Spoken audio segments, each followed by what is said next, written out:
Adam Savage here in my cave from Tested.com with a really cool show and tell today.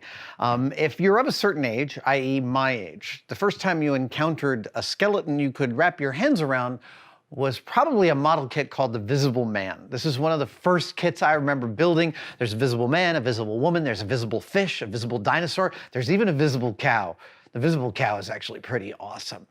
Well, in our tested mailbag this week, we have received a couple of specimens from a company called Mixed Dimensions with a couple of visible men. And these things are remarkable. They're about the size of the original model kit of the Visible Man, but at a level of fidelity and beauty and precision that exceeds anything I've seen up till now. This one has an anatomically correct blur. This one does not. He is a unique specimen. See what I did there?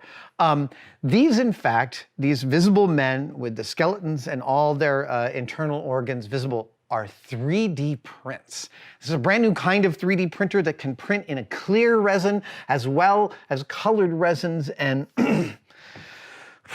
there are times within this rapid manufacturing, rapid prototyping world, as people are building ever more capable machines that can do more and more remarkable stuff, there are times when you see something that feels like a signpost to the future, and these kind of feel like that. I saw some tests that Richard Taylor and his team were doing at Weta Workshop with similar or maybe the same exact kind of printer, and what's possible is becoming really remarkable in ways that you could have never even conceived of before this technology. And that makes these things not only beautiful, but really exciting to me from a what's possible standpoint. Just take a close look and glory over their beauty.